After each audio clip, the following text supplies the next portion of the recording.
Hey everyone, welcome back to EPT English Podcast Time. I'm Jamie, and today we're tackling one of the most exciting and challenging steps in language learning: how to stop translating in your head and start thinking directly in English. It's a game-changing skill for building fluency, and it can make speaking English feel so much easier. And I'm Sophia. This is such an important topic because so many language learners get stuck in the habit of translating everything in their heads. It's normal, especially in the beginning, but it can really slow you down in conversations and make you feel frustrated. If you've been wondering how to move past this, don't worry.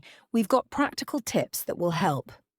Jamie, do you remember when you first started trying to think directly in English? Oh, I remember it like it was yesterday. When I started learning English, I translated everything in my head. I'd think of a sentence in my native language, then try to convert it into English. It was exhausting. I'd get stuck halfway through a conversation, searching for the right words, and sometimes I'd get so frustrated that I'd avoid speaking altogether. But when I started focusing on thinking directly in English, it made such a difference. Everything felt smoother and more natural. I can totally relate. I used to do the exact same thing. Translating feels like the safe thing to do at first, but it actually makes things harder. You end up overthinking and conversations feel slow or awkward. The truth is, you don't need to translate to communicate. Once you train your brain to think in English, speaking becomes so much easier and more enjoyable. And don't worry, if you're stuck in the translation habit right now, it's totally normal. With practice, you can move past it. That's such a good point, Sophia. And it's important to be patient with yourself. Thinking in English doesn't happen overnight, but there are specific strategies you can use to speed up the process. Let's dive into some of those tips. Great. Let's start with tip number 1. Keep it simple.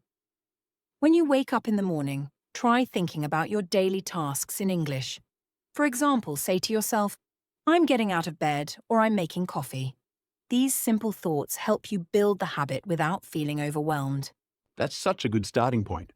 Short, simple sentences are much easier to manage, and they boost your confidence.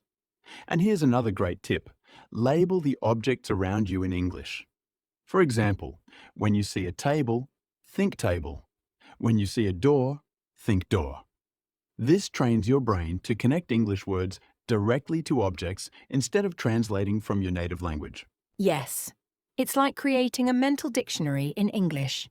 And to take it a step further, learn full phrases instead of just single words. For example, instead of learning just the word water, learn phrases like, "Can I have some water?" or "I'm drinking water." That way, you're practicing sentences you'll actually use in conversations. That's such an important tip. Learning phrases gives you context, which makes speaking feel more natural. Here's another strategy. Practice speaking out loud, even if you're by yourself. Describe what you're doing as you go about your day. For example, say, "I'm brushing my teeth," or "I'm walking to the store." That's a fantastic habit. I know it might feel a little strange at first, but it works wonders. Talking to yourself helps you get comfortable forming sentences in English without the pressure of someone else listening. Plus, you're practicing your pronunciation and fluency at the same time. Absolutely. Another great tip is to connect English to your emotions. For example, if you're feeling tired, say to yourself, "I'm tired." Or if you're happy, think, "I'm feeling great today." This makes English a natural part of your daily life and helps you practice expressing yourself. I love that tip, Jamie.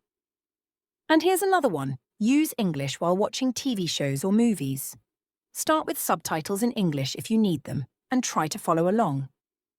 Pay attention to the dialogue and think about what's happening in English instead of translating. Yes, and if you're ready for a challenge, try shadowing. That means repeating what the characters say right after they say it. For example, if you're watching a movie and someone says, "Let's go to the park," you repeat it immediately. It's a fantastic way to practice both thinking and speaking quickly in English. Shadowing is so effective because it mimics real-life conversations. Now, here's another tip that I personally love. Keep a journal in English. Write about your day, your plans, or even your thoughts. It's a great way to organize your ideas in English and practice thinking directly in the language. I agree. Writing helps you slow down and focus on your thoughts in English. And don't worry about making mistakes. It's not about being perfect. Even if your grammar isn't 100% correct, you're still training your brain to think in English, which is what matters. Exactly. Speaking of training your brain, another technique is visualization.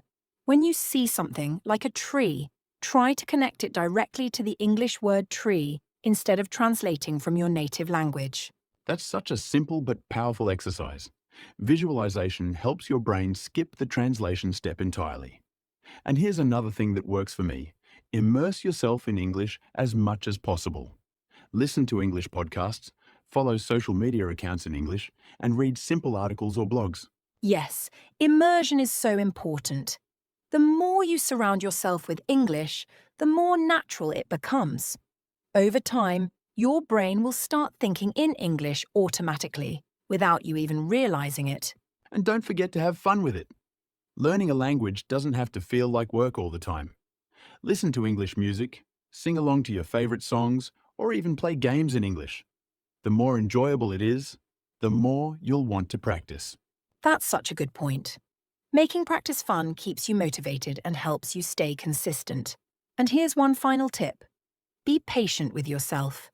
Thinking in English takes time, but every small step gets you closer to your goal. That's such an important reminder, Sophia. Progress might feel slow at times, but it's okay to take things one step at a time. Mistakes are part of the journey, and they're actually a good thing. They show that you're learning. Exactly. So, to recap, here are the key strategies. Start with simple thoughts. Label objects in English. Learn full phrases. Practice speaking out loud. And immerse yourself in English as much as possible. And don't forget to celebrate your progress, no matter how small it feels. If you keep practicing a little every day, thinking in English will eventually become second nature. Thanks so much for joining us today on EPT English Podcast Time. We hope these tips inspire you to take the next step in your language learning journey. Yes, and remember, every effort you make brings you closer to fluency. Keep practicing, and soon you'll find yourself thinking in English without even trying. Let us know your thoughts in the comments below. Have you tried any of these strategies? Do you have tips of your own? We'd love to hear from you. And don't forget to like, subscribe, and share this episode with anyone who might find it helpful. We'll see you next time with more practical tips and fun discussions. Take care and remember, your story matters.